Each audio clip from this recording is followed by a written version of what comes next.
हरे कृष्ण सर्वांना. आज सायली माताजी आपल्या बरोबर आहेत, तर त्या रेकॉर्डिंग आणि ह्याची शेअरिंगची सेवा देत आहेत. माझा काहीतरी लॅपटॉप अचानक खराब झाला, त्यामुळे.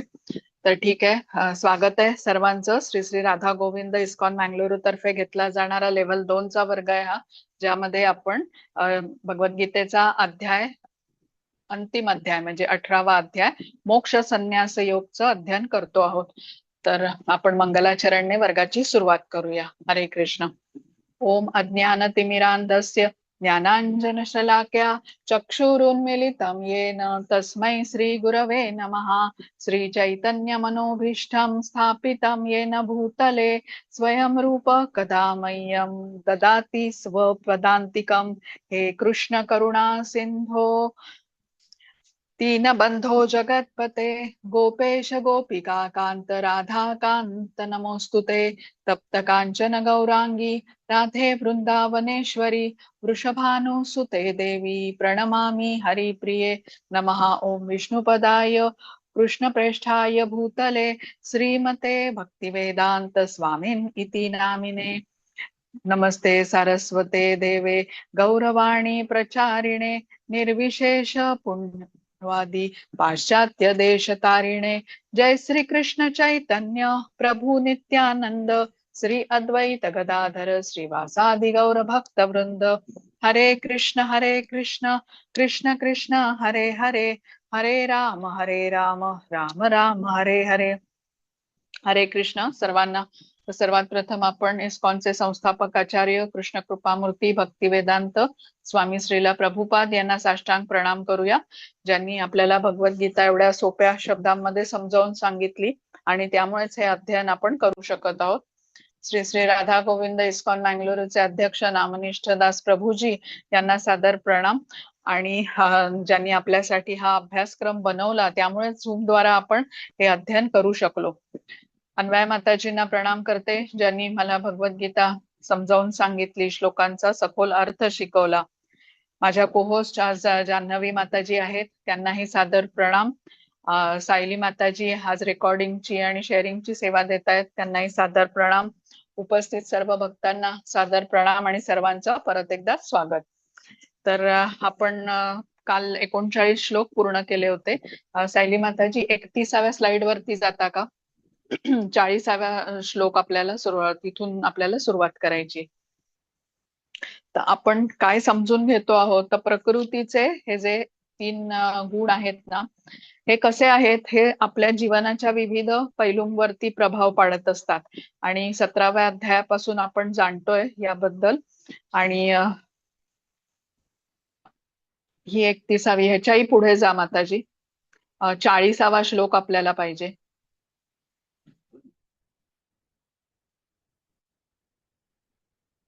हा,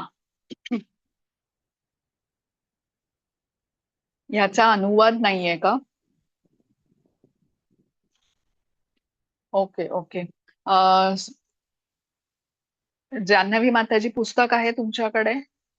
हो, आहे माझ्याकडे. आहे ना, म्हणजे तुम्ही अनुवाद वाचू शकता ना पुस्तकातून? हो हो हो. हा चालेल. हा चालेल चालेल, ठीक आहे, हरकत नाही. मग तर आता या 40व्या श्लोकापर्यंत बघा, आपण बघितलं जसं 17व्या अध्यायामध्ये आपण जाणून घेत होतो की प्रकृतीचे हे जे 3 गुण आहेत ना, ते आपल्या ज्ञानावर, कर्त्यावर, कर्मावरती, निश्चयावरती, बुद्धीवरती आणि सुखावरती कसा परिणाम करतात हे आपण पाहिलेलं आहे. आणि आता या 18व्या अध्यायातही सुरुवातीचे काही श्लोक हे याबद्दलच आपल्याला ज्ञान देतात की प्रकृतीचा 3 गुणांचा प्रभाव जीवनाच्या स्थूल गोष्टींवरती तसंच सूक्ष्म गोष्टींवरती कसा होतो. आता इथे अर्जुनाच्या मनामध्ये हा 40व्या श्लोकामध्ये प्रश्न आहे, तो आपण पहिल्यांदा श्लोक वाचूया आणि मग तो समजून घेऊया. हा, हरे कृष्ण माताजी. जान्हवी माताजी वाचा. हरे कृष्ण. न तद्वेष्टि पृथिव्यां दिवि देवेषु वा पुनः सत्त्वं प्रकृतिजन्मुक्त यदेभिस्त्यात्ति गुणैः. या पृथ्वीवर अथवा उच्चतर ग्रह लोकातील देवदेवतांमध्ये असा कोणीही प्राणी नाही जो या प्रकृतीच्या 3 गुणांपासून मुक्त आहे. हरे कृष्ण. हरे कृष्ण. आता अर्जुन प्रश्न विचारतोय की म्हणजे अर्जुनाच्या मनामध्ये प्रश्न येतोय की आता भौतिक जगामध्ये प्रत्येकावरच जर का आता ह्या तीन गुण प्रकृतीच्या तीन गुणांचा प्रभाव पडतो, तर काही मार्ग आहे का की या तीन गुणांना पार करता येईल, हे त्याला जाणून घ्यायचंय. आणि कृष्ण त्याला आता समजावून सांगणार आहेत. कृष्णांनीच काय सांगते इथे या श्लोकापासूनच, आणि पुढे एक दोन श्लोक आहेत ज्याच्यात आपल्याला याचं उत्तर दिलेलं आहे कृष्णांनी. तर कृष्ण म्हणतात यावरचा उपाय म्हणजे वर्णाश्रम पद्धतीचं पालन करणं. आता याबद्दलच पुढचे हे श्लोक आहेत. आपण आता समजून घेतलंय की जो कोणी कृष्णांना शरण जातो तो या तीन गुणांना पार करू शकतो प्रकृतीच्या, आणि गुणातीत होऊ शकतो. कृष्ण हे या म्हणजे प्रकृतीचे अधिपती आहेत, मायाशक्तीचे अधिपती म्हटले जातात. दैवी येषा गुणमयी मम माया दुरत्यया माम एव ये प्रपद्यन्ते मायामेतां तरंती ते. म्हणजे मला शरण येऊन तीन गुणांना पार करू शकतात, हे कृष्ण म्हणालेले. आता जे कृष्णांना शरण जात आहेत ते या गुणांनी बद्ध होणार नाहीत, म्हणून सत्वगुण, रजोगुण आणि तमोगुण यांच्या प्रभावाखाली ते येणार नाहीत. पण आता जे कृष्णांना शरण जात नाहीत, आपल्या मनमर्जीने वागतात, इथे भोग करण्याच्या इच्छा ठेवतात, ते मात्र या तीन गुणांच्या प्रभावाखाली येतात. आणि त्यामुळेच त्यांच्या जीवनाच्या विविध अशा पैलूंवरती या प्रकृतीच्या तीन गुणांचा प्रभावही पडत असतो. आता पुढचा श्लोक बघू आपण, 41वा. हरे कृष्ण. हा, वाचा माताजी. ब्राह्मण हरे कृष्ण. ब्राह्मण क्षत्रिय विषाण शूद्राणां च परन्तप कर्माणि प्रविभक्तानि स्वभाव प्रभेदै गुणिः. हे परंत ब्राह्मण, क्षत्रिय, वैश्य आणि शूद्र यांचे वर्गीकरण हे प्राकृतिक गुणाद्वारे उत्पन्न त्यांच्या स्वभावानुसार केले आहे. हरे कृष्ण. हरे कृष्ण. 42 आणि 43 पण माताजी वाचा, ते एकत्रच आहेत, ते आपण एकत्र घेऊ. म्हणजे हा, 44 पर्यंत एकत्र वाचूया. हरे कृष्ण. श्लोक आणि त्याचा अर्थ एकत्रच वाचू ना. हा, श्लोक असंच आणि त्याचा वाचा. खाली हा, हो. समोदमस्तपश्यौ शान्तिरार्जवमेव च ज्ञानं विज्ञानमास्तिक्यं ब्रह्म कर्म स्वभावजं. शांती, आत्मसंयम, तपस्या, पावित्र्य, सहनशीलता, प्रामाणिकपणा, ज्ञान, बुद्धिमत्ता आणि धार्मिकता या स्वाभाविक गुणानुसार ब्राह्मण कर्म करतात.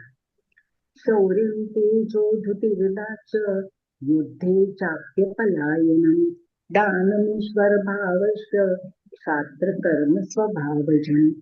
शौर्य, तेज, निर्धार, दक्षता, युद्धामध्ये धैर्य, औदार्य आणि नेतृत्व या स्वाभाविक गुणानुसार क्षत्रिय कर्म करतात. कृषी गौरक्ष वाणिज्यं वैश्य कर्म स्वभावजन परिचर्यात्मकं कर्म शूद्रस्यापि स्वभावजन. कृषी, गौरक्षा आणि व्यापार हे वैश्यांचे स्वभावजन्य कर्म आहे, आणि श्रम व इतरांची सेवा करणे हे शूद्रांचे कर्म आहे. हरे हरे कृष्ण. आता या 41व्या श्लोकामध्ये कृष्ण सांगतात की भौतिक प्रकृतीमधील तीन गुण सर्वांवरती प्रभाव टाकतात, आणि त्यामुळे चार प्रकारचे लोक असतात: ब्राह्मण, क्षत्रिय, वैश्य आणि शूद्र. तीन गुणांचा प्रभाव स्वभावावरती कसा पडतो, आता हे या श्लोकामध्ये सांगितलेलं आहे. 42व्या श्लोकामध्ये आपण ब्राह्मण हा कुठल्या गुणात आहे याबद्दल सांगितलेलं आहे, आणि ब्राह्मणाचे गुण कुठले. तर ब्राह्मण हा सत्व गुणामध्ये स्थित असतो. आणि कुठले गुण त्याच्यामध्ये असतात, तर शांती, आत्मसंयम, तपस्या, पावित्र्य, सहनशीलता, प्रामाणिकपणा असे गुण असतात त्याच्यामध्ये. ज्ञानी असतो तो, बुद्धिमान असतो, धार्मिकता असते त्याच्यामध्ये. तर काय समजून घ्यायचंय की हे 9 गुण ज्याच्यामध्ये असतील त्याला ब्राह्मण म्हटलेलं आहे. त्यानंतर पुढच्या श्लोकामध्ये सांगितलेलं आहे क्षत्रियाबद्दल. क्षत्रिय हा रजोगुणामध्ये स्थित असतो, त्यामध्ये शौर्य असते, वीरता असते, शक्तिशाली असतो, म्हणजे तेज आहे त्याच्यामध्ये, दृढ निर्धार असतो, दक्षता, धैर्य, औदार्य, नेतृत्व असे गुण क्षत्रियामध्ये असतात. तर हे 7 गुण ज्याच्यामध्ये असतील त्याला क्षत्रिय म्हटलेलं आहे. आणि 44व्या श्लोकामध्ये वैश्याबद्दल सांगितलंय, ज्याच्यामध्ये रजोगुण आणि तमोगुण दोन्हीही आढळतात. आणि तो कार्य कुठली करतो, तर कृषी, गौरक्षा आणि व्यापार हे कार्य करण्यासाठी हे वैश्याचे गुण असतात.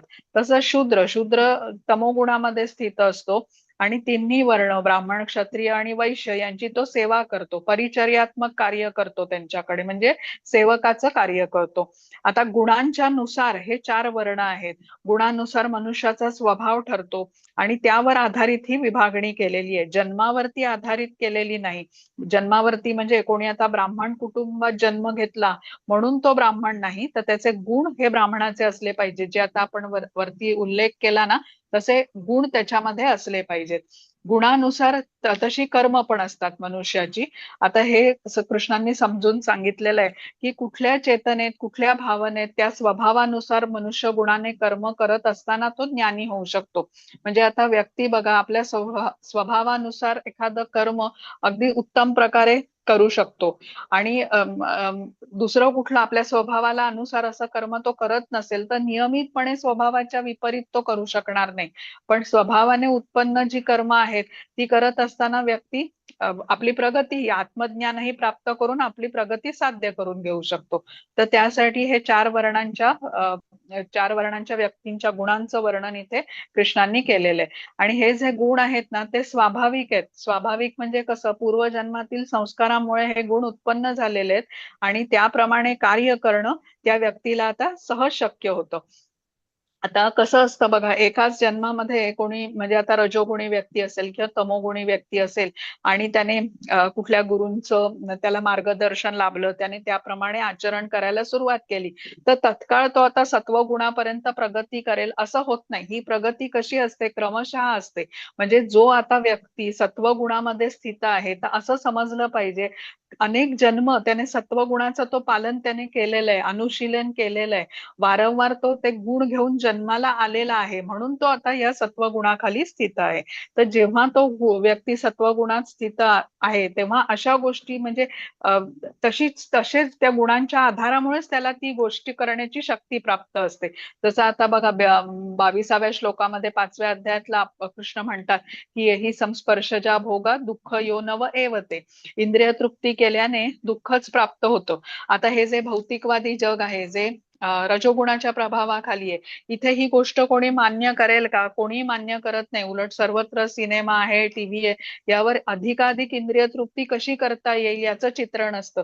असंच दर्शवलं जातं की हे केल्यानेच तुम्ही सुखी होता. तर आता रजोगुणी व्यक्ती शरीरालाच महत्व देतो, त्याच्यासाठी इंद्रिय तृप्ती महत्वाची आहे. तर तो कृष्णांची वाणी आहे की दुःख यो नव एवते, या गोष्टीचा स्वीकार करेल का? नाही, तो स्वीकारही करणार नाही आणि इतर कोणाला या गोष्टीचा प्रचार प्रसारही करणार नाही. म्हणजे उलट या विपरीतच सांगेल की जेवढी अधिकाधिक इंद्रिय तृप्ती तुम्ही करू शकाल तेवढी करा, आणि भौतिकामध्ये याच गोष्टी होत असतात. त्यामुळे शास्त्रांचा, कृष्णांच्या वाणींवरती इथे रजोगुणी व्यक्तीचा विश्वास तेवढा नसतो. पण आता केवळ जो सत्वगुणात आहे, ज्याला हे ज्ञान आहे भगवंत कोण आहेत, माझा आत्मा भगवंतांचा सेवक आहे आणि तो हे त्याप्रमाणे आचरण करतो ना, त्याला हे अनुभवाने समजतं की शास्त्राच्या गोष्टी जेव्हा तो तशाच्या तसा समोर होताना बघतो तेव्हा त्याचा शास्त्रावरील विश्वास हा अधिक दृढ होतो. आणि असा व्यक्ती ज्याने आता ही गोष्ट शास्त्रांमधील प्रत्यक्षामध्ये अनुभवली आहे, तो प्रभावीपणे इतरांना त्याबद्दल ज्ञानही देऊ शकतो. जो जप करतो, भगवद्गीता श्रीमद भागवतमचं नित्य नियमित पठण श्रवण करतो, त्याला शास्त्रामधल्या गोष्टी या किती सत्य आहेत हे अनुभवाने समजतं आणि तो या गोष्टींचं पालन करू शकतो. आता हा जो ब्राह्मण आहे ना, तो सत्वगुणात स्थित असल्याने त्याला भगवद्गीता श्रीमद भागवतम या शास्त्रांचं श्रवण पठण करण्यामध्ये रुची असते. तो शास्त्रांप्रमाणे आचरण करतो आणि त्यामुळे त्याच्यातल्या अशुद्धता दूर होऊन त्याचा विश्वास अधिक दृढ होतो या मार्गावरती. आणि ब्राह्मणाचे गुण इथे सांगितलेत बघा. शम शम म्हणजे काय, मन बुद्धी अहंकार यांचं तो शमन करतो, आंतरिक इंद्रिय त्याची पवित्र असतात. दम म्हणजे काय, तर बाह्य इंद्रियांचं शमन करू शकतो. तप म्हणजे तपस्या, म्हणजे कायिक वाचिक मानसिक असा तप करतो तो शास्त्रात सांगितल्याप्रमाणे. शरीराच्या द्वारेही कष्ट सहन करतो, शरीराने अंतर्बाह्य शौच ठेवतो. त्यानंतर क्षांती, क्षांती म्हणजे सहिष्णुता किंवा सहनशील असणं. आता कसं असायला पाहिजे की आपल्या मान सन्मानाची अपेक्षा करू नये आणि अपमान झाला तरी तो सहन करावा असं सांगितलंय. आता हे रजोगुणात स्थित ब्राह्मणाला हे जमू शकतं, पण सॉरी, सत्वगुणात स्थित ब्राह्मणाला हे जमू शकतं की अपमान जरी झाला तरी तो सहन करू शकतो. पण रजोगुणात स्थित जो आता क्षत्रिय आहे तो मात्र अपमान बघा सहन करू शकत नाही. तर हे प्रत्येक त्या व्यक्तीचे गुणानुसार असलेले स्वभाव आहेत. मग आर्जवम म्हटलेले, आर्जवम म्हणजे काय की कुटिलता रहित व्यवहार असणे, सरळपणाचा व्यवहार असायला पाहिजे, तो या ब्राह्मणाकडे असतो.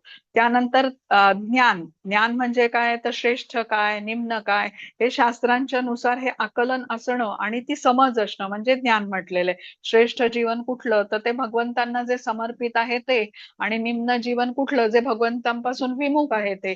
तर जे शास्त्र आहे त्यांचं आकलन आणि समज असणं म्हणजे ज्ञान झालं, आणि त्याचा पुढचा गुण म्हणजे विज्ञान म्हटलेलं आहे, की शास्त्रांमध्ये ज्या गोष्टी सांगितल्या आहेत त्यांचा अनुभव करणं म्हणजे विज्ञान. आता सामान्य मनुष्याला बघा ही जाण नसते, म्हणूनच ब्राह्मणाचं कर्तव्य आहे की सर्वांना हे समजवायचं की श्रेष्ठ जीवन हे कुठलं असतं, शास्त्रांच्या द्वारे सांगितलेलं उच्च जीवन कुठलं, हे केवळ ब्राह्मणच सर्वांना समजावून सांगू शकतो, कारण तो स्वतः सत्वगुणात स्थित राहून असं जीवन जगत असतो. आणि ज्या गोष्टींचं आपण पालन करतो, आपण ज्या गोष्टींवर विश्वास ठेवतो, केवळ त्याच गोष्टींचं महत्व आपण इतरांना पटवूनही देऊ शकतो. आस्तिक्यम हा ब्राह्मणाचा गुण आहे, म्हणजे ज्या गोष्टींचं वर्णन शास्त्रांमध्ये केलेलं आहे त्यांच्यावरती दृढ श्रद्धा ठेवणं. जसं की आता वेदांच्या द्वारे आपण कृष्णांना जाणू शकतो. वेदांचा उद्देश कृष्णांना जाणणं हेच आहे. सर्व कार्य ही कृष्णांच्या आनंदाप्रित्यर्थ केली जावीत, त्यांना प्रसन्न करता येईल असं जीवनामध्ये कार्य करावीत, आपलं जीवन पूर्ण त्यांना समर्पित असावं. आता हे सर्व ब्राह्मण जाणतो, कारण पूर्वजन्मातील त्याचे संस्कार आहेत, त्याप्रमाणे हे ज्ञान त्याच्यात आता या जन्मी प्रगट झालेलं आहे. पण कधी क्षत्रिय किंवा इतर वर्णातील व्यक्तीमध्ये पण सत्वगुणाची वृद्धी झाली तर त्यांच्याही ठिकाणी हे ज्ञान प्रगट होतो. पण मुख्य रूपाने सत्वगुणात स्थित ब्राह्मणामध्ये हे सगळे गुण असतात: सत्य, निष्ठा, इंद्रिय संयमन, गुरूंची सेवा करण्याकडे त्याची इच्छा असते, अहिंसा पाळतो, तीर्थ भ्रमण करतो, दया, सरळपणा, लोभहीनता, हे सर्व गुण आता अशा ब्राह्मणामध्ये दिसतात. आता पुढच्या श्लोकामध्ये क्षत्रियाचे गुण सांगितलेत. तो युद्ध करायला डगमगत नाही, कारण त्याच्यामध्ये शौर्य असतं बघा. आपल्याकडे शौर्य दाखवणाऱ्यांना शौर्य चक्र दिलं जातं ना, सरकारतर्फे त्यांचा सन्मान केला जातो. त्यानंतर तेज, तेज म्हणजे काय, दुसऱ्यांना प्रभावित करण्याची क्षमता क्षत्रियामध्ये असते. त्यानंतर धृती, धृती म्हणजे आता युद्ध बघा कितीही काळ लांबलं तरी इंद्रियांची शक्ती टिकवून ठेवायची, म्हणजे दृढ निश्चय त्याचा राहिला पाहिजे. ते कार्य शेवटपर्यंत ते युद्ध लढण्याचा हा निर्धार त्याचा कायम असतो.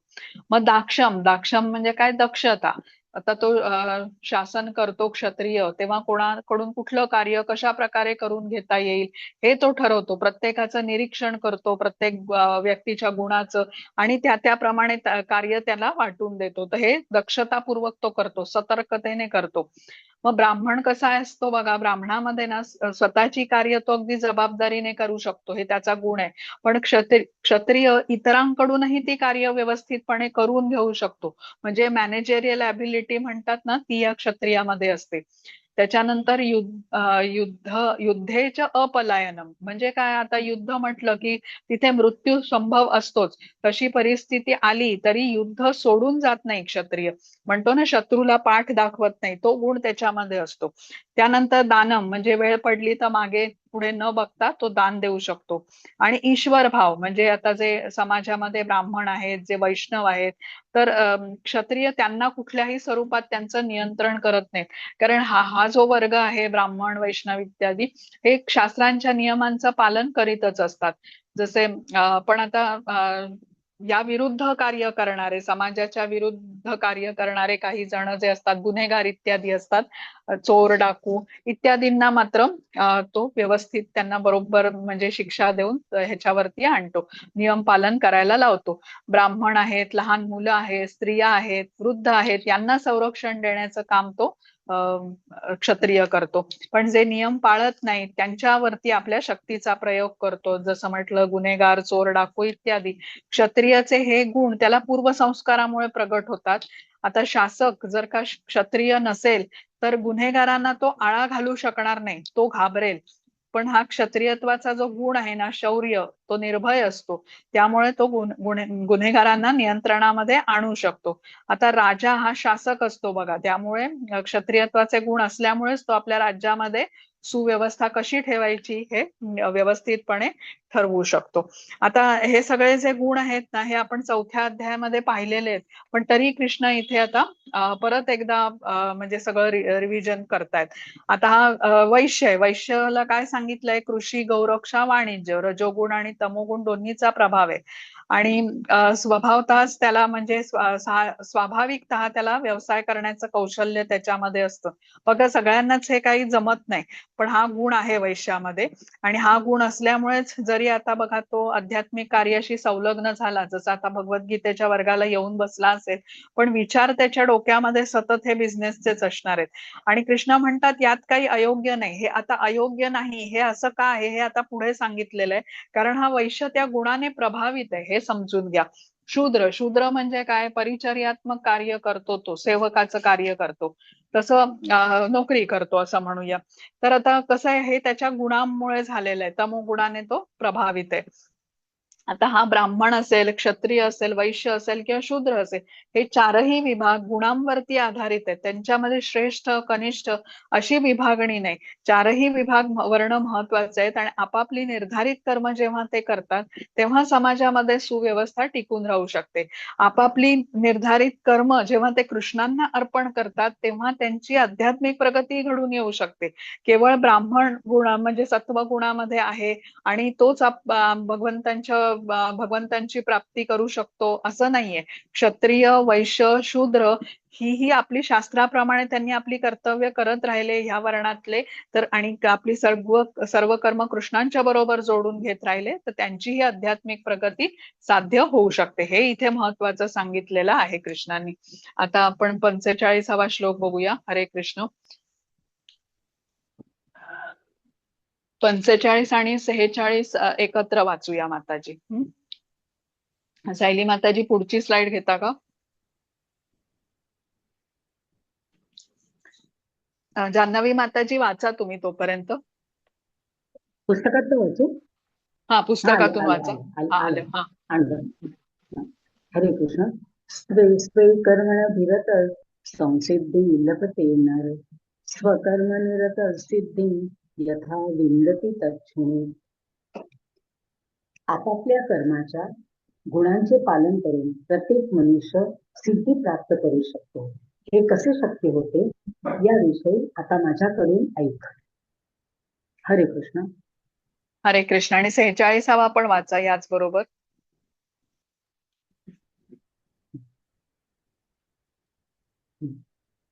यतः प्रवृत्ति भूतानां येन सर्वमिदं ततं स्वकर्मणा तमोद्धर्च सिद्धिं विन्दति मानवः.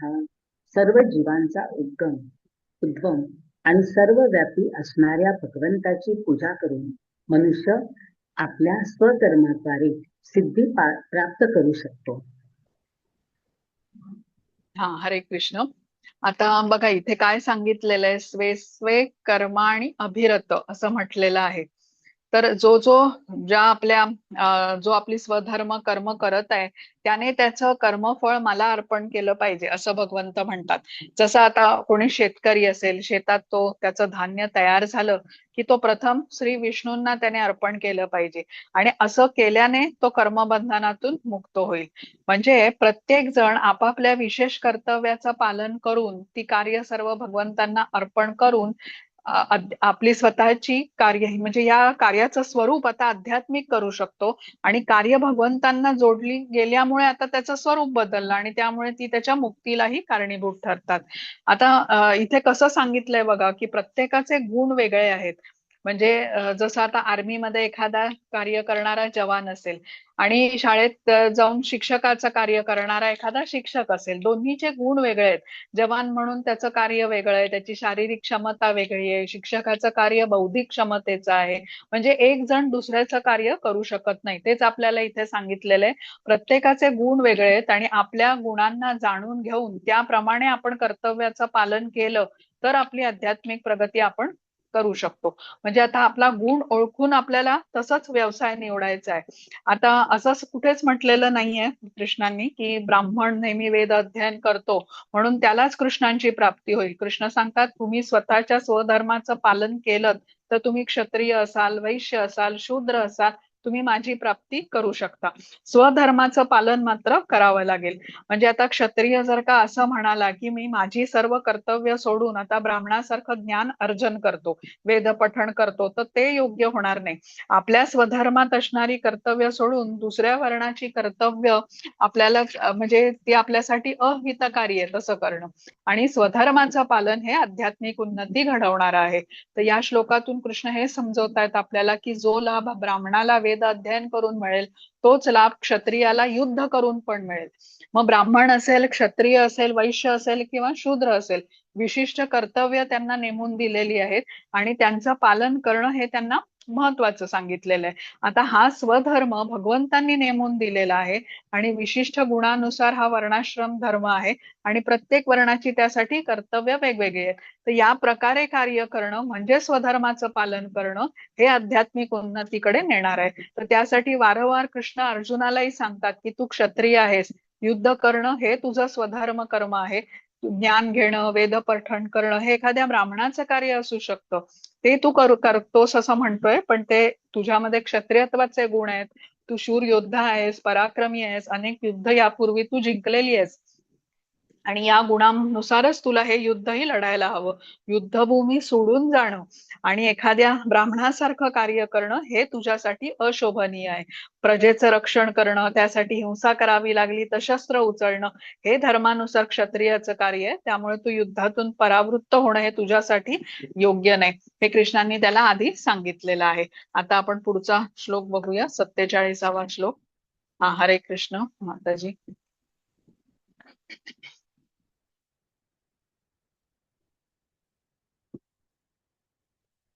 हा, सायली माताजी पुढची स्लाइड घेता.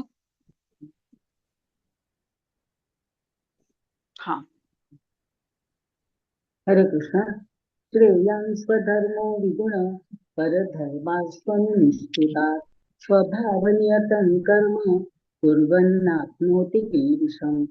मनुष्याने आपल्याला प्राप्त झालेले कर्म सदोष रीतीने करणे हे परक्याचे कर्म स्वीकारून ते पूर्ण रीतीने करण्यापेक्षा अधिक श्रेयस्कर आहे.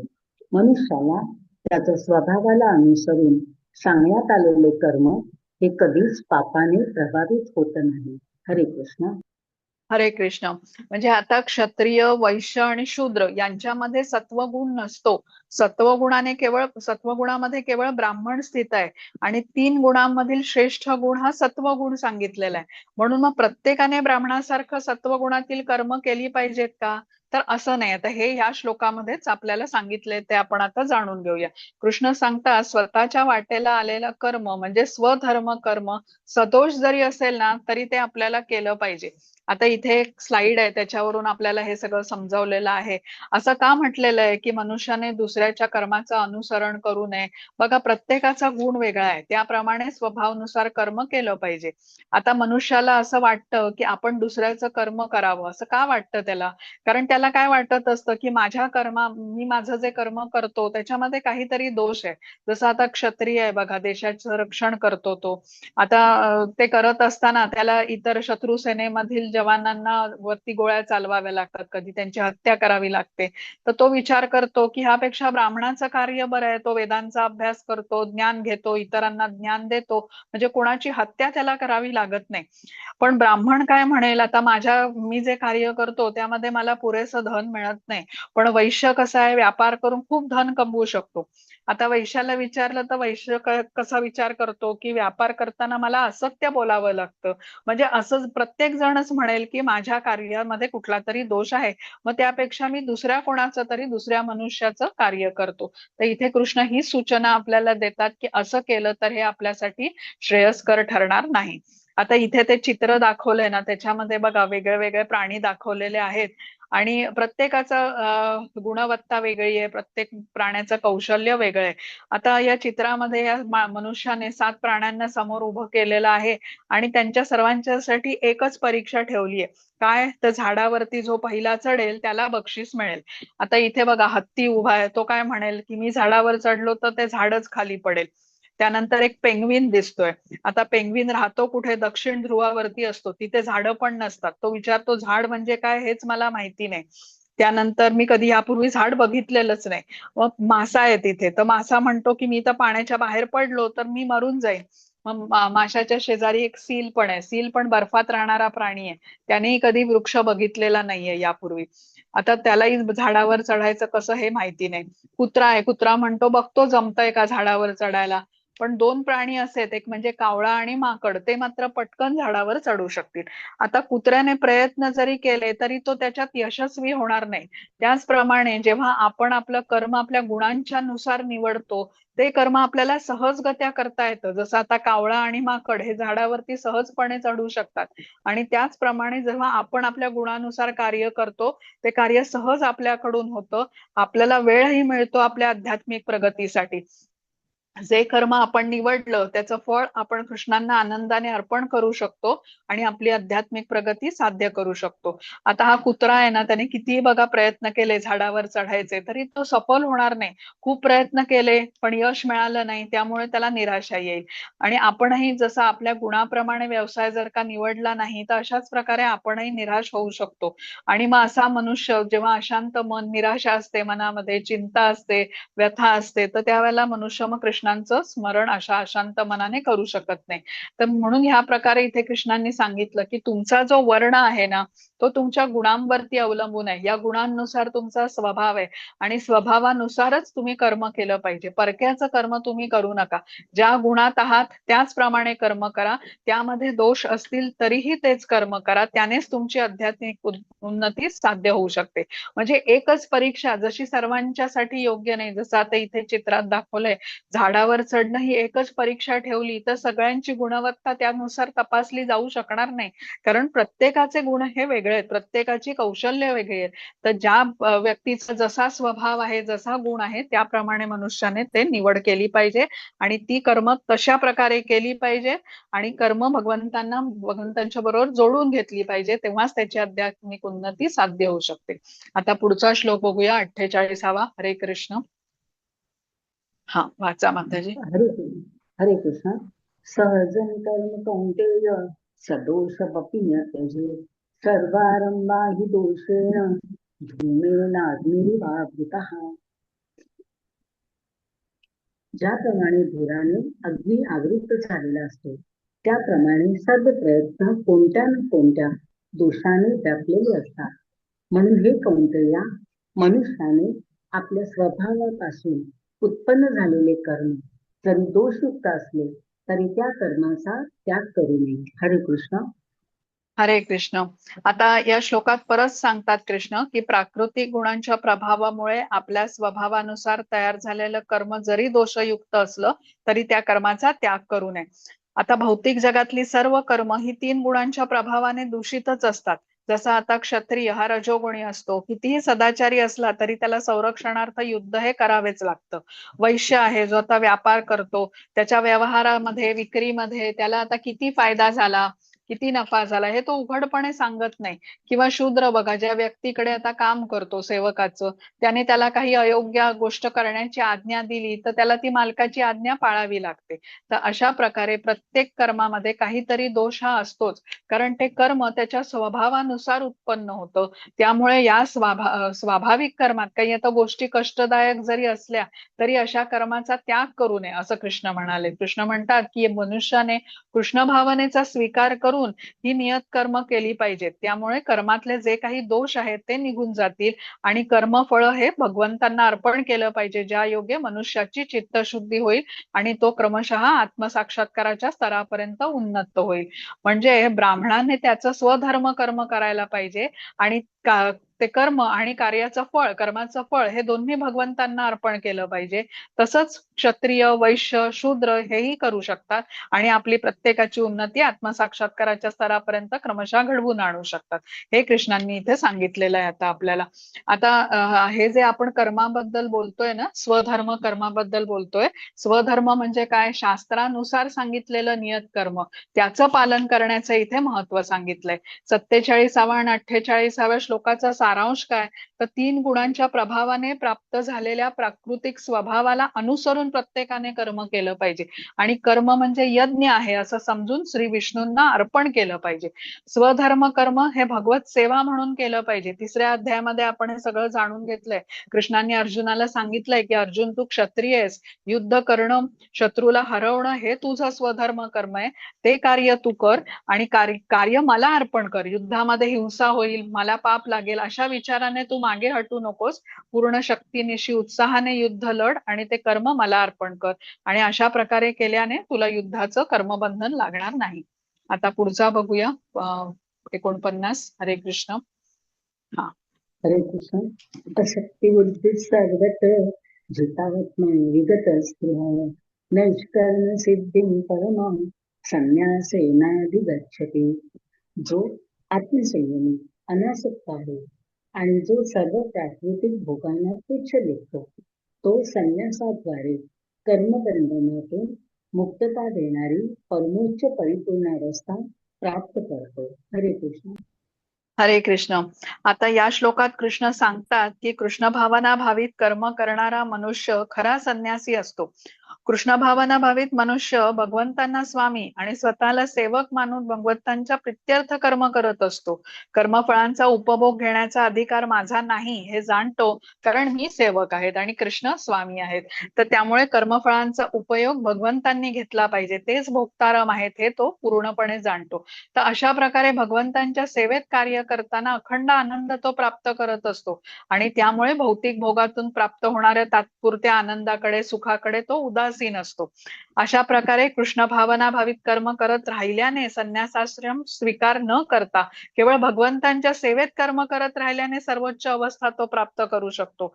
आणि ही अवस्था म्हणजेच योगारूढ अवस्था, जी आपण अष्टांग योगामधली जी प्रगत अवस्था म्हटली होती, जी प्राप्त करण्यासाठी अष्टांग योगी एकांत स्थळाची निवड करतो, अष्टांग योगाच्या विधिविधानांचं कठोरपणे पालन करून प्राप्त ती स्थिती गाठण्याचा प्रयत्न करतो, ज्यामध्ये त्याला अनेक जन्मही लागू शकतात. पण भक्तियोगी कसा आहे? केवळ भगवंतांच्या बरोबर जोडून त्यांची प्रेममय भक्तिमय सेवा करत जिथे आहे तिथे राहूनच, म्हणजे आपल्या कुटुंबाच्या बरोबर राहून, नोकरी व्यवसाय जे काही त्याच्या भौतिक कर्तव्य स्वधर्म कर्म आहे ते सांभाळून सर्वोच्च स्थितीची प्राप्ती करू शकतो. हे खूप महत्वाचं आहे. आता तथाकथित संन्यासाश्रम न स्वीकारताच कृष्ण भावना भावित मनुष्याला ही मुक्तीची अवस्था प्राप्त होते. दिव्य स्तरावरचा असा मनुष्य आत्मतृप्त असतो. भगवत सेवेद्वारे प्राप्त होणाऱ्या आनंदाच्या व्यतिरिक्त इतर कोणत्याही भौतिक गोष्टीत सुख प्राप्त करण्याचा तो प्रयत्न करत नाही आणि त्यामुळे कर्माच्या फळाचं कोणत्याही प्रकारचं त्याला भय नसतं. भगवंतांना सर्व ही अर्पण असतात. तर अशा प्रकारे या श्लोकातून आपण समजून घेतलं की आपण भगवंतांचे अंश आहोत आणि भगवंत हे स्वामी आहेत, भोक्तारम आहेत. त्यामुळे कर्मफळाचा उपभोग घेण्याचा अधिकार आपला नाहीये, भगवंतांचा आहे. आपण काय करतो? भगवंतांना विसरून स्वतंत्रपणे भौतिक प्रकृतीमध्ये भोग करतो, जे केल्याने आपण कर्मबंधनामध्ये अडकतो. आपला अधिकार केवळ कर्म करण्यावरती आहे, कर्मफळावर आपला अधिकार नाही. भगवंत हे भोक्तारम आहेत. कर्मफळांचा उपभोग हा भगवंतांनीच घेतला पाहिजे, हे जाणणं म्हणजे वास्तविक संन्यास. आणि अशा प्रकारचं जीवन म्हणजे कृष्ण भावना भावित जीवन. आणि याचं कृष्ण भावनेच्या अशा प्रकारे पालन करणारा मनुष्य खूप आनंदी असतो, कारण भगवत सेवेत त्याने स्वतःला जोडून घेतलेलं असतं आणि त्याशिवाय त्याला इतर कुठल्याही भौतिक इच्छा आता उरत नाहीत. आता पुढचा बघू आपण श्लोक 50. हरे कृष्ण. हरे कृष्ण. सिद्धिं प्राप्तो यथा ब्रह्म तथाप्नोति निबोधने समासेनैव कौन्तेय निष्ठा ज्ञानसंय्याकरणे. हे कौन्तेया, ज्या मनुष्याने या सिद्धीची प्राप्ती केली आहे, तो सर्वोच्च ज्ञानाची परमसिद्ध अवस्था अर्थात ब्रह्म अवस्था कशा पद्धतीने प्राप्त करू शकतो ते माझ्याकडून जाण. याचे आता मी तुला संक्षेपाने वर्णन करून सांगतो. हरे कृष्ण. हरे कृष्ण. तर केवळ भगवत सेवेमध्ये कर्म केल्याने आणि कर्मफळाचा त्याग केल्याने मनुष्याला परमोच्च अवस्थेची प्राप्ती होऊ शकते असं कृष्ण म्हणतात. आत्मसाक्षात्काराचा जो हा स्तर आहे ही ज्ञानयोगाची सर्वोच्च अवस्था आहे, ज्याला ब्रह्मावस्था असं म्हटलेलं आहे. म्हणजे सर्वोच्च ज्ञानयोगाने गाठायची जी परमसिद्धावस्था आहे ती ब्रह्मावस्था आहे. आणि याचं वर्णन आता पुढच्या काही श्लोकांमध्ये केलेलं आहे. आता 51-52 हे एकत्र आहेत बहुतेक, नाही का? 53, हा हे वाचा माताजी. हो, एकत्र आहे. हरे कृष्ण. बुद्ध्या विशुद्धया युक्तो धृत्यात्मानं नियम्य च शब्दादीन् विषयान् त्यक्त्वा रागद्वेषो वियुध्यस विविक्त श्रीलब्ध्वासु यत वा कायमानसः ध्यानयोगपरो नित्यं वैराग्यं समुपाश्रितः अहंकारं बलं दर्पं कामं क्रोधं परिग्रहं निर्ममशांतो ब्रह्म भूयाय कल्पते. आपल्या बुद्धीद्वारे पूर्णपणे शुद्ध होऊन आणि निश्चयाने मनोनिग्रह करून इंद्रिय वृत्तीच्या विषयांचा त्याग करून आसक्ती आणि द्वेष यातून मुक्त होऊन जो एकांतस्थळी राहतो, जो मिताहार करतो, आपली काया वाचा आणि मन संयमित करतो, जो सदैव समाधिस्थ आणि अनासक्त असतो, जो मिथ्या अहंकार, मिथ्या बल, गर्व, काम, क्रोध आणि भौतिक गोष्टींचा स्वीकार इत्यादी गोष्टीपासून मुक्त असतो, ममत्व रहित आणि शांत असतो, तो मनुष्य आत्मसाक्षात्काराच्या स्तरावर निश्चितच प्रगत होतो. हरे कृष्ण. हरे कृष्ण. आता ही जी ब्रह्मावस्था प्राप्त तेव्हाच होऊ शकते जेव्हा देहात्म बुद्धीमधून मनुष्य मुक्त होतो. म्हणजे केवळ भगवंतांच्या संतुष्टी प्रित्यर्थ कर्मफळाचा त्याग केल्याने मनुष्याला ही परमोच्च परिपूर्ण ब्रह्मावस्था प्राप्त होऊ शकते. कृष्ण भावनेचा स्वीकार करून त्याप्रमाणे आचरण केल्याने मनुष्य क्रमशः प्रगती करतो आणि ही आत्मसाक्षात्काराची स्थिती गाठू शकतो. म्हणजे नैष्टिकी शांती तेव्हा त्याला प्राप्त होते. नैष्टिकी शांती म्हणजे काय? जी कधीही नाश होत नाही, कायम स्वरूपाची शांती. प्रकृतीमधील द्वंद्वांनी तो विचलित होत नाही. आता इंद्रिय भोगांची जी इच्छा आहे ना, ही आत्मसाक्षात्कारामधली सगळ्यात मोठी बाधा समजली जाते. आणि ही इंद्रिय संयमत म्हणजे कुठलाही भौतिक मार्ग नाही या इंद्रियांना संयमित करण्याचा. पण जेव्हा इंद्रिय कृष्ण भावनेशी संलग्न होतात तेव्हा ती विनाप्रयास सहजपणे संयमित होऊ शकतात. आता दुसऱ्या अध्यायामध्ये आपण स्थितप्रज्ञाची लक्षणं जाणून घेतली होती. तेव्हा बघा, हा स्थितप्रज्ञ कसा असतो? शरीराच्या वेगवेगळ्या गरजांनी तो प्रभावित होत नाही असं आपण समजून घेतलं. तहान, भूक, झोप अशा गरजांनी विचलित न होता आत्मसाक्षात्काराच्या ध्येयावरती तो स्थिर राहतो असं आपण तिथे वाचलं होतं. तर ही ब्रह्मावस्था प्राप्त केलेल्या मनुष्याची बुद्धी भगवंतांच्या चरणी स्थिर असते. म्हणजे 3 गुणांना त्याने पार केलेलं असतं. मनाहून श्रेष्ठ बुद्धी आहे आणि या बुद्धीला जेव्हा भगवंतांच्या बरोबर जोडतो तेव्हा हा स्थिरतेचा गुण तो प्राप्त करतो. 3 गुणांचा प्रभाव प्रकृतीच्या म्हणजे अस्थिरता, आणि स्थिरता म्हणजे 3 गुणांच्या वरती असलेल्या विशुद्ध सत्वगुणाचं ते वैशिष्ट्य आहे. आणि या अवस्थेमध्ये मनुष्य मग आसक्ती, द्वेष यामधून मुक्त असतो. केवळ भगवत भक्ती हे त्याचं ध्येय असतं. त्यामुळे तो इतरांपासून स्वतःला असा वेगळा ठेवतो. एकांतवासामध्ये राहण्याचं त्याची आवड असते. शरीराच्या सर्व गरजा आवश्यकतेपुरत्या तो पाळतो. संयमित जगतो. मन, इंद्रिय, शरीर यांचा संयमन करतो. तमोगुणाच्या प्रभावातून मुक्त असल्याने आता कुठल्या भौतिक महत्वाकांक्षा त्याला नसतात. कुठला गर्व नसतो. भगवत कृपेने जे त्याला प्राप्त आहे त्यात तो समाधानी असतो. क्रोध करत नाही. मी करता, मी भोगता या मिथ्या अहंकारापासून पूर्णपणे मुक्त असतो. त्यामुळे शांत, स्थिर चित्त असतो आणि कोणत्याही प्रकारे तो क्षुब्ध होत नाही आणि संयमित जीवन जगत असतो. आता ही सगळी वर्णनं आपण स्थिताधीर मुनीची तेव्हा जाणून घेतली होती आणि तिथे समजून घेतलं होतं. समुद्राची तुलना केली होती बघा. समुद्र कसा पाण्याने भरलेला असतो पण तरीही तो मर्यादेत राहतो. पाण्याने जसं ग्लास भरलं तर त्याची एक ती विशिष्ट पातळी गाठली, म्हणजे जेवढी क्षमता आहे तेवढी, की पाणी बाहेर पडू लागतं. पण समुद्रामध्ये बघा नद्याचे प्रवाह सतत प्रवेश करत असतात, अधिकाधिक पाणी वाहून आणतात. आता आपण बघतो टीव्हीवरती बघा, उत्तराखंड आहे, हिमाचल प्रदेश, जिथे पूर आलेला आहे ढगफुटीने, आणि या नद्यांना म्हणजे झऱ्याच्या स्वरूपात वाहणाऱ्या त्या नद्या होत्या, पण अचानक एवढं पाणी येतं त्यांच्यामध्ये रौद्र रूप ते धारण करतात. आता ह्या सर्व पाणी नद्या जाऊन समुद्रालाच मिळतात, पण आपण ऐकतो का कधी की समुद्रालगतचं कुठलं शहर आता पाण्याखाली गेलं समुद्राच्या पातळी वाढल्यामुळे? असं होत नाही. म्हणजे समुद्र मर्यादेमध्ये राहतो. तसंच आत्मसाक्षात्काराच्या मार्गावरील व्यक्ती हा स्थिर असतो, सम असतो. सुख दुःख अशा परिस्थितीत तो आपल्या ध्येयापासून विचलित होत नाही आणि या ध्येयाकडे जाण्यासाठी प्रयत्न त्याचे सतत सुरू ठेवतो. शरीराच्या गरजा तो पाळतो, पण ध्येय आत्मसाक्षात्काराचं असतं. आणि कृष्ण भावना भावित मनुष्य अशा प्रकारे आपूर्यमानम म्हणजे भरलेला असतो. म्हणजे तृप्त संतुष्ट असतो. समुद्रासारखा मर्यादेमध्ये दृढ राहतो. कितीही नद्यांचे प्रवाह म्हणजे इथे भौतिक इच्छा असं समजायचं.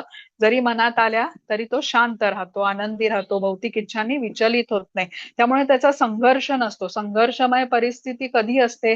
ज्या वेळेला दोन विरुद्ध दिशेला ओढणाऱ्या गोष्टी असतात, की भौतिक भोग पण करायचा आहे आणि आत्मसाक्षात्काराची पण इच्छा आहे. आता ह्या दोन गोष्टी विरुद्ध आहेत, पण सीताधीर मुनी किंवा जो हा असा व्यक्ती असतो आत्मसाक्षात्कारी, याचं ध्येय एकच असतं. त्यामुळे शरीराने मनाने सर्व एकाच दिशेला तो त्याची सगळी ऊर्जा असते. त्यामुळे कुठलाही संघर्ष नसतो. आता 54वा बघूया. हरे कृष्ण.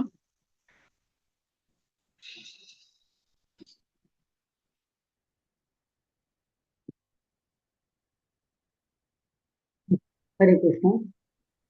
ब्रह्मभूत भूतः प्रसन्नात्मा न शोचति न कांक्षति समः सर्वेषु भूतेषु मद्भक्ती लभते पराम. याप्रमाणे ब्रह्मभूत अवस्था प्राप्त झालेल्या मनुष्याला तत्काळ परब्रह्माचा साक्षात्कार होतो आणि तो पूर्णपणे आनंदी होतो. तो कधीही शोक करीत नाही आणि कशाची आकांक्षाही करीत नाही. तो सर्व प्राणी मात्रांच्या ठिकाणी संभाव ठेवतो. अशा अवस्थेमध्ये त्याला माझ्या विशुद्ध भक्तीची प्राप्ती होते. हरे कृष्ण. हरे कृष्ण. आता ही ब्रह्मभूत अवस्था म्हणजे ब्रह्मण स्वरूपाच्या साक्षात्काराची स्थिती आहे. ब्रह्मण, परमात्मा आणि भगवान हे ईश्वर साक्षात्काराचे 3 टप्पे आपण जाणून घेतले होते दुसऱ्या अध्यायामध्ये. आता जे निर्विशेषवादी असतात, भगवंतांचं निराकार रूप मानत असतात, त्यांच्यासाठी हा ब्रह्मण स्वरूपाचा साक्षात्कार हे त्यांचं लक्ष असतं, ध्येय असतं. पण जो भगवंतांच्या साकार रूपाला मानतो त्याच्यासाठी मात्र इथून पुढे प्रगती करावी लागते. शुद्ध भक्त होऊन भगवान स्वरूपाचा पूर्ण साक्षात्कार होण्यासाठी. जसं आता बघा, स्वच्छ निर्मळ पाण्यामध्ये स्थिर पाणी आहे तर त्यात चंद्राचं प्रतिबिंब स्पष्टपणे पडू शकतं. तसा हा ब्रह्मभूत अवस्थेचा साक्षात्कार करणारा व्यक्ती शांत स्थिरचित्त असतो. कृष्ण चिंतना व्यतिरिक्त इतर काहीही त्याच्या मनात नसल्यामुळे आनंदी असतो. भौतिक इच्छा पूर्ण त्याच्या संपलेल्या असतात. सर्वांना समदृष्टीने बघतो. उच्च नीच असा भेद ठेवत नाही.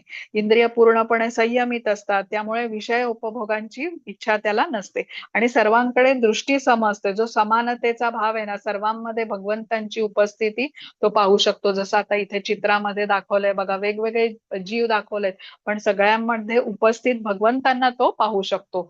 जी भेद करणारी दृष्टी आहे ती या भौतिक जगामध्ये हा प्राणी, हा पक्षी, हा मनुष्य, ही स्त्री, हे भेद दृष्टी न बघता त्याच्यावरती तो जाऊ शकतो, कारण तो गुणातीत अवस्था त्याने प्राप्त केलेली असते. आता 55वा बघूया. हरे कृष्ण.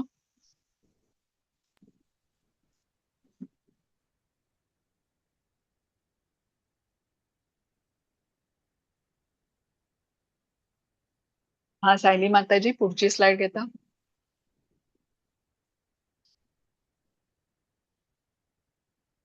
हरे कृष्ण. भक्त्या मामभिजानाति यावानस्वास्मि तत्त्वतः ततो मां तत्त्वतो ज्ञात्वा विशते तदनंतरम. मनुष्य मला माझ्या पुरुषोत्तम भगवान या यथार्थ स्वरूपात केवळ भक्तीद्वारे जाणू शकतो. अशा भक्तीद्वारे मनुष्य जेव्हा माझ्या भावनेने पूर्णपणे युक्त होतो तेव्हा तो भगवत धामात प्रवेश करू शकतो. हरे कृष्ण. हरे कृष्ण. आता 54व्या श्लोकामध्ये शब्द होते बघा, मदभक्ती लभते पराम. आणि या श्लोकात शब्द आहेत भक्त्या माम अभिजानाती. भक्त्या माम अभिजानाती म्हणजे काय, की केवळ माझ्या विशुद्ध भक्तिमय सेवेनेच मला जाणता येतो. आणि मदभक्ती लभते पराम म्हणजे ज्याने ब्रह्मभूत अवस्था गाठली आहे त्याला माझ्या विशुद्ध भक्तीची प्राप्ती होते. दोन्हीकडे भक्तीचं महत्व या दोन्ही श्लोकांमध्ये सांगितलेलं आहे. आणि या श्लोकात कृष्ण म्हणतात की केवळ भक्तीद्वारेच मला जाणता येतं. एकमेव मार्ग कृष्णांना जाणण्याचा हा भक्ती मार्ग आहे. आणि जो हा मार्ग अवलंबतो तो कृष्णधामामध्ये प्रवेश करू शकतो. अनन्य भक्तीच्या द्वारेच कृष्णांना आपण जाणू शकतो. 12व्या अध्यायामध्ये हे कृष्णांनी स्पष्ट केलं होतं. आणि मग हा भक्ती मार्ग अवलंबण्यासाठी आता सर्व काही सोडून ज्ञान घ्यायला आपल्याला जंगलात जायला हवं का? अष्टांग योगी जसं करतो तसं तर नाही. एकांत स्थान शोधून ज्ञान संपादन करण्यासाठी अष्टांग योगी सर्व भौतिकाचा त्याग करतो आणि स्वाध्याय करतो, चिंतन करतो, तिथे राहून म्हणजे सर्व 8 विधी अष्टांग योगाचे खूप काटेकोरपणे त्याचं पालन करतो. पण आपल्याला भक्ती योगामध्ये जे संलग्न आहेत त्यांना काय सांगितलंय की जिथे आहात तिथून तुमचं काय कौटुंबिक जबाबदाऱ्या आहेत, जे काही स्वधर्म कर्म आहे ते पालन करून तुम्ही भक्ती मार्गाचं अवलंबन करू शकता. क्रमशः कर्मफळांचा त्याग करून या स्थितीप्रत तुम्ही पोहोचू शकता. तर हा श्लोक भक्ती योगाचं सार आपल्याला सांगतो. भक्त्या माम अभिजानाती म्हणजे केवळ अनन्य भक्तीनेच मला तुम्ही प्राप्त करू शकता, अन्य कुठल्याही मार्गाने नाही, हे कृष्णांनी सांगितलंय. तर आपण हे समजून का घेतो? कारण भक्त आध्यात्मिक मार्गामध्ये प्रगती करतो तशा त्याच्या अशुद्धता कमी होऊ लागतात, त्याच्यातले सद्गुण विकसित होऊ लागतात. तर सर्व दिव्य गुण हे भगवंतांचेच असतात आणि भगवत कृपेने भगवंतच जणू हे भक्ताच्या हृदयात हे गुण प्रकाशित करत असतात. आणि त्यामुळे भक्त भगवंतांना जाणू शकतो. आता आपण समजू शकत नाही बघा, आपण केवळ तर्क करतो, कल्पना करतो. पण ज्या वेळेला भक्त शुद्ध होऊ लागतो त्याच्या ठिकाणी म्हणतात त्याला प्रेमचक्षु येतात. आता जे आपले डोळे आहेत ते चर्मचक्षु आहेत, भौतिक स्वरूपाचे आहेत. पण भक्ताला प्रेमचक्षु प्राप्त होतात ज्याने आपल्या हृदयस्थित भगवंतांचं सतत त्याला म्हणजे दृष्टी समोर राहतात ते भगवंत. तर ही स्थिती केवळ भक्ती मार्गाचा अवलंब केल्यानेच त्याला प्राप्त होऊ शकते. ही स्थिती उच्च आहे म्हणजे समजा की आता डोंगराचं शिखर गाठणं अशी ती स्थिती आहे. पण आता सुरुवात कुठून होते या प्रक्रियेची? तर श्रवणाने होते. भगवंतांच्या नाम गुण रूप लीला याचं श्रवण केल्याने त्याच्यामधील अशुद्धता म्हणजे असतात ज्या काम क्रोध लोभ ईर्ष्या द्वेष मत्सर या अशा हळूहळू नाहीशा होतात. अशुद्धता संपल्या की त्याला आता भौतिकाची आसक्ती उरत नाही. भगवंतांबद्दल ओढ त्याला वाढत जाते.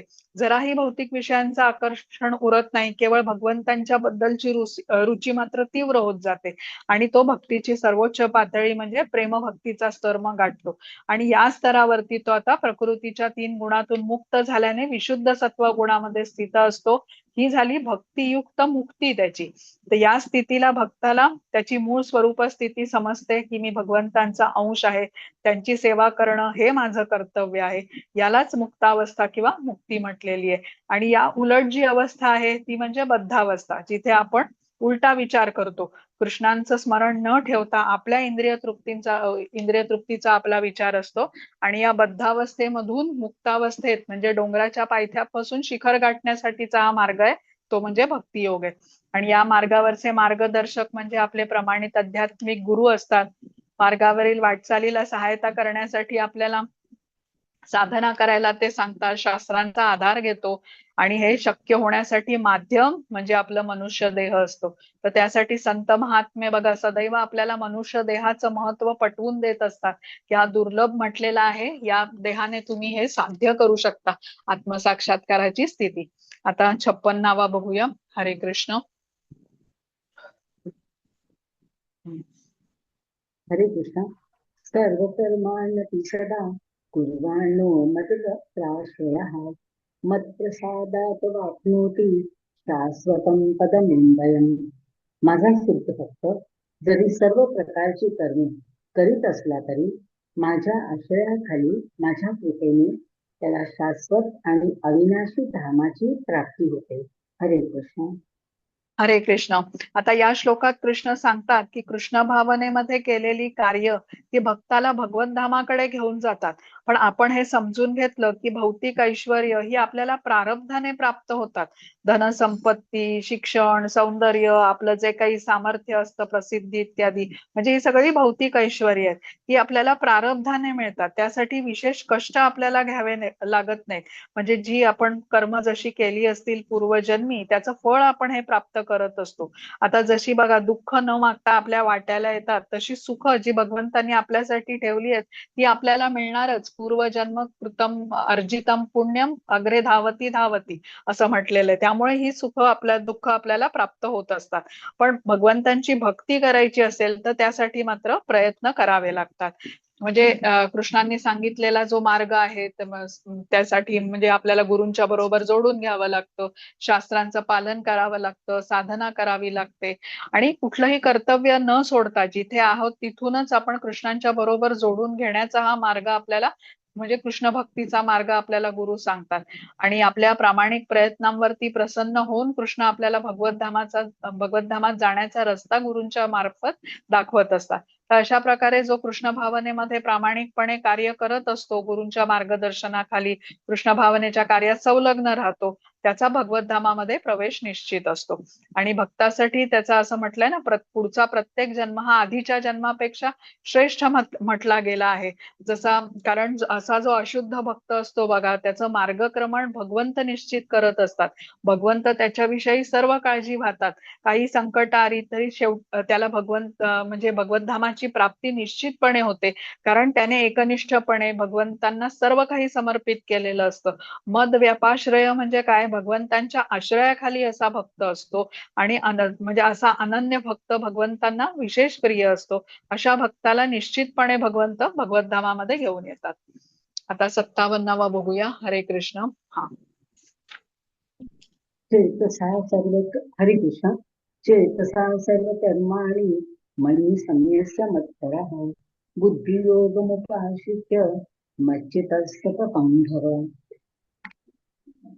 सर्व कर्मामध्ये माझाच आश्रय घे आणि सदैव माझ्या संरक्षणाखाली कर्म कर. अशा भक्ती योगामध्ये पूर्णतया माझ्या भावनेने युक्त हो. हरे कृष्ण. हरे कृष्ण. आता बघा, इथे महत्वाची गोष्ट आपल्याला समजून घ्यायला हवी की आपल्या मनाला वाटेल तसं कार्य केलं आणि त्याचं फळ भगवंतांना अर्पण केलं, हे बरोबर नाही. आपल्याला काय सांगितलंय, कृष्ण भावनेमध्ये कर्म करायला पाहिजे. शास्त्रांच्या अनुसार कर्म करून, म्हणजे कृष्ण स्वामी आहेत, मी त्यांचा सेवक आहे, तर एखादा सेवक कसं कार्य करेल आपल्या स्वामींच्या प्रसन्नतेसाठी, तसं कार्य करून ते कृष्णांना अर्पण केलं पाहिजे. कार्य हे कृष्ण भावना भावित असलं पाहिजे. कृष्णांच्या आदेशानुसार शास्त्रांच्या आधाराने ते कार्य केलं पाहिजे, तेव्हाच अशा कार्याचं फळ आपण कृष्णांना अर्पण करू शकतो. कृष्णांचा आदेश समजून घेण्यासाठी आपल्याला प्रमाणित आध्यात्मिक गुरूंचा त्यासाठी आश्रय घ्यायला हवा. त्यांच्याकडून योग्य प्रकारे समजून घेऊन तसं कर्म केलं तर परमसिद्धीची ही अवस्था आपण प्राप्त करू शकतो. आणि कृष्ण 4थ्या अध्यायात आधी म्हणाले की कर्म काय अकर्म काय हे निश्चित करण्यामध्ये बुद्धिमान मनुष्यही गोंधळून जातो. आणि मनुष्य जर का भौतिक बंधनातून मुक्त होण्याविषयी गंभीर असेल तर त्याने हे कर्माविषयीचं ज्ञान, हा जो भेद आहे ना, कर्म कुठलं अकर्म कुठलं विकर्म कुठलं, हे व्यवस्थितपणे समजून घेतलं पाहिजे. कारण त्यातून प्राप्त होणारं फळ हे आपल्याला बंधनामध्ये तरी अडकवतं किंवा आपल्याला मुक्तही करू शकतो. म्हणजे हा गहन विषय आहे. त्यामुळे याबद्दलचं ज्ञान प्रमाणित आध्यात्मिक गुरूंकडून घेतलं पाहिजे. तर श्रीला प्रभुपाद आपल्या प्रवचनांमध्ये कित्येकदा म्हणत असत की ते एखाद्या पोस्टमन सारखं कार्य करतात. पोस्टमन कसा आहे बघा, एका व्यक्तीकडून दुसऱ्या व्यक्तीकडे पत्र पोहोचवतो. पत्रातील काही मजकुरामध्ये तो बदल करत नाही. मनी ऑर्डरचे पैसे आहेत तसेच्या तसे त्या व्यक्तीपर्यंत आणून पोहोचवतो. त्यातले काही पैसे काढूनही घेत नाही किंवा त्यात पैशाची भरही घालत नाही. असं म्हणजे पोस्टमन असं कार्य करत असतो. तसंच गुरु शिष्य परंपरेतून जे ज्ञान आपल्याला दिलं जातं ना, ते गुरूंकडून प्राप्त झालं की ते तसंच्या तसं शिष्य पुढे देतो, कुठलेही बदल न करता. तर इस्कॉनची जी ही ब्रह्मगौडीय वैष्णव परंपरा म्हटली जाते, ज्यामध्ये हे ज्ञान कृष्णांपासून म्हणजे उगम कृष्ण आहेत या ज्ञानाचा, मग त्यानंतर ब्रह्मदेव, नारद मुनी, व्यासदेव, मध्वाचार्य, करता करता भक्ती सिद्धांत सरस्वती आणि श्रीला प्रभुपाद हे 32वे आचार्य आहेत. आणि श्रीला प्रभुपाद यांनीच अनुवाद आणि तात्पर्य लिहिलेली ही भगवद्गीता जशी आहे तशी याचं अध्ययन आपण करतो. कृष्णांची वाणी जशीच्या तशी श्रीला प्रभुपाद यांनी आपल्यापर्यंत पोहोचवण्याचं दिव्य कार्य केलं. आणि ही कृष्णांची वाणी प्रत्यक्ष तीच असल्यामुळे ही प्रभावशाली आहे आणि आपल्यामध्ये बदल होतानाचा अनुभव आपण सर्वजण घेऊ शकतो. म्हणजे काय ते ज्ञान जे आहे ना ते आपल्याला तशा प्रमाणित आध्यात्मिक गुरूंकडून घ्यायला हवं, तेव्हाच ते आपल्यामध्ये बदल घडवून आणू शकतात. 58वा बघूया. हरे कृष्ण. हरे कृष्ण. मच्चित सर्व दीर्घाणि मत्प्रसादात्तरिष्यति अतचेतोऽहंकारं श्रेयसे विनयच्छसि. जर तू माझ्या भावनेने युक्त झालास तर माझ्या कृपेने तू बद्ध जीवनातील सर्व संकटे पार करशील. तथापि जर तू अशा भावनेमध्ये कर्म न करता आणि अहंकाराने माझे न ऐकता कर्म केलेस तर नाश पावशील. हरे कृष्ण. हरे कृष्ण. तर या श्लोकात कृष्ण इथे सांगतात की माझं स्मरण करत तू सर्व संकटांना पार करशील. मग चित्त हा सर्व दुर्गाणी आणि माझ्या कृपेने सर्व संकटांना पार करून माझ्याकडे येशील. म्हणजे मत प्रसादात तरिष्यसी, भवसागर तरून जाशील.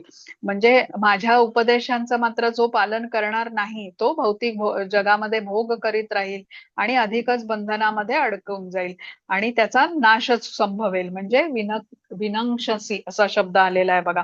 तर दोन मार्ग या श्लोकामध्ये कृष्ण सांगतात, भोग करा किंवा मग मला स्मरण करून कार्य करा, माझं स्मरण ठेवून कार्य करा.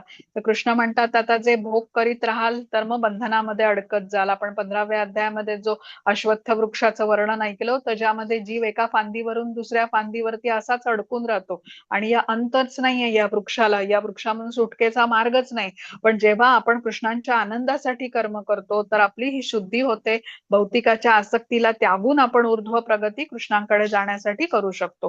पण या दोन मार्गांचा पर्याय दिल्यानंतर निवड करण्याचं स्वातंत्र्य कृष्ण आपल्याला देतात. बघा, जीव भौतिक जीवनाच्या भवसागरामध्ये मनुष्य म्हणजे जन्म मृत्यूच्या चक्रामध्ये अडकलेला असतो. आता वादळ, समुद्र म्हटला की कसं वादळ येतं, मोठ्या मोठ्या लाटा त्याच्यामध्ये येतात, तसंच ही संकट आपल्यावरती येतात. आणि या श्लोकामध्ये कृष्ण म्हणतात की माझ्या कृपेने सर्व संकटे पार करशील. म्हणजे कृष्णांनी, साक्षात परमपुरुषोत्तम भगवान श्रीकृष्ण यांनी बद्ध जीवाला दिलेलं हे आश्वासन आहे की या म्हणजे मला शरण आलास तरी सर्व संकट पार करू शकशील आणि या उलट माझ्यापासून दूर गेलास, मिथ्या अहंकारामध्ये राहिलास, भोग करत राहिलास तर मात्र नाश पावशील. आणि कुठला मार्ग निवडला तर काय होईल याचा परिणाम सांगून झाला आणि निवड करायचं स्वातंत्र्य भगवंतांनी जीवाला दिलेलं आहे. जसं आता भौतिक जगामध्ये काही आपल्याला अडी अडचणी आल्या तर आपले नातेवाईक, मित्रमंडळी धावून येतात, आपल्याला धीर देतात, त्यामुळे संकटाला सामोरं जाण्याचं आपलं बळ वाढतं. तर इथे जो कृष्ण भावना भावित होऊन कर्म करतो त्याचे तर भगवंत जीवलक सखाच होतात आणि आपल्या जीवलक सख्याच्या सुखासाठी भगवंत सर्व काही व्यवस्था करतात. कारण अशा भक्ताने आपलं सर्वस्व भगवंतांना समर्पित केलेलं असतं, अनन्य भावाने भगवंतांची सेवा केलेली असते आणि असा भक्त त्याच्या या सेवेमुळेच भगवंतांना स्वतःकडे आकर्षित करून घेतो. आणि एकदा भगवंतांची कृपादृष्टी पडली, भगवंतांनी हात पकडला की भगवंत त्याला भगवत धामात घेऊन येतातच. आता 59. हरे कृष्ण.